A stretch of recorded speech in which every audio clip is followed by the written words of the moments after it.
पिछले कल हमने देखा कि हिमाचल प्रदेश में कोविड के मामलों में एकदम काफ़ी बढ़ोतरी हुई है, यानी कि 300 का आंकड़ा पार हो गया।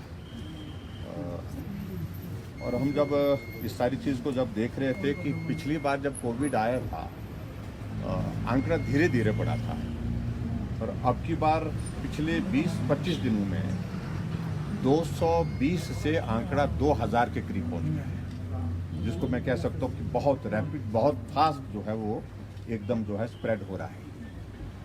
ये हमारे लिए चिंता का विषय है। और हम इस बात भी देख रहे हैं कि जो हमारा जो पंजाब के साथ एडजॉइनिंग डिस्ट्रिक्ट है, चाहे वो कांगड़ा है, चाहे ऊना है, चाहे वो हमारा सोलन है, चाहे हमारा सिरमौर है, यहाँ मामलों में काफ़ी तेज़ी से बढ़ोतरी हुई है। इसलिए हमने आज मीटिंग की और मीटिंग करके थोड़ा सा रिव्यू किया सारी सिचुएशन को, और कुछ चीज़ों को लेकर के हमने कुछ निर्णय किए हैं। उसकी डिटेल्स आपको प्राप्त हो जाएगी।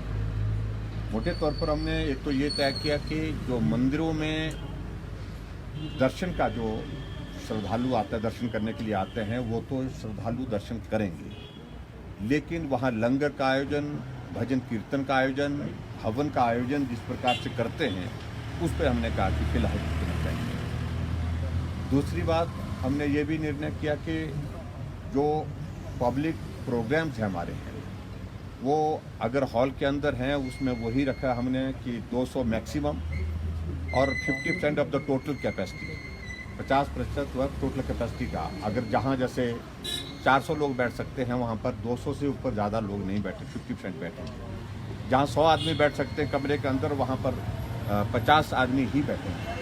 और ओपन एरिया में भी इसी तरह से हमने जो कार्यक्रम होगा, उस कार्यक्रम में हमने रिस्ट्रिक्शन नहीं लगाई, लेकिन इतनी रिस्ट्रिक्शन लगाई, अगर कहीं ग्राउंड की कैपेसिटी 1000 है तो 1000 के उस ग्राउंड की कैपेसिटी के अनुसार 500 ही वहाँ पर लोग कार्यक्रम में गैदर हो सकते हैं। तो इस पर एनफोर्स किया। इसके अतिरिक्त हमने कॉन्टैक्ट ट्रेसिंग पर थोड़ा ज़्यादा बल देने के लिए कहा है, टेस्टिंग का सैंपल और ज़्यादा तेज़ी से बढ़ाने के लिए कहा है।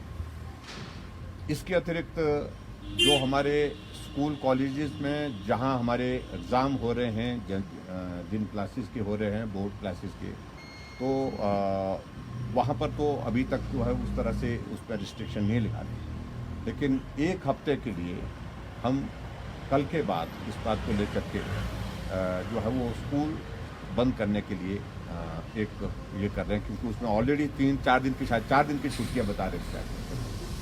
तो ऐसे में ये भी हम कदम इसमें ले रहे हैं। तीसरे, हमारे हिमाचल प्रदेश में टूरिस्ट का आना जाना अभी फिलहाल हमने कहा कि उसमें नहीं रुकेंगे।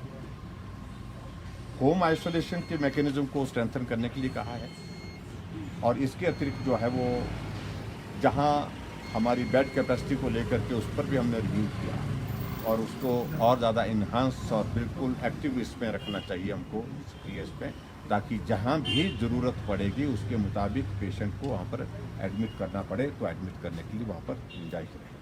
इन सारी बातों को लेकर के हमने कुछ एक निर्णय किया। लेकिन पड़ोसी राज्य है पंजाब, वहाँ पे हालात बहुत ख़राब हैं। ऐसे में टूरिस्ट अगर हिमाचल में एंटर होता है, दाखिल होता है, तो किस तरह से मैपिंग करेंगे, ट्रेसिंग कैसे करेंगे? इसी बात को लेकर के देखिए, एक बात मान करके चलिए, पिछले साल का सीज़न भी हमारा टूरिज़्म का बहुत बुरी तरह से तबाह हुआ कोविड के कारण, और अभी भी हम इस बात को लेकर के मान के चल रहे हैं कि टूरिस्ट का सीज़न आने वाले समय में जो है वो जो आने वाला शुरू हो रहा है, हमारा टूरिस्ट सीज़न हो रहा है, उसमें SOP जहां होटल में और होम स्टे में, उसको तो हमने कहा कि उसको तो लागू करना ही है, ठीक तरह से लागू करना है, सख्ती के साथ लागू करना है, लेकिन टूरिस्ट को रोकना अभी फिलहाल उचित नहीं है।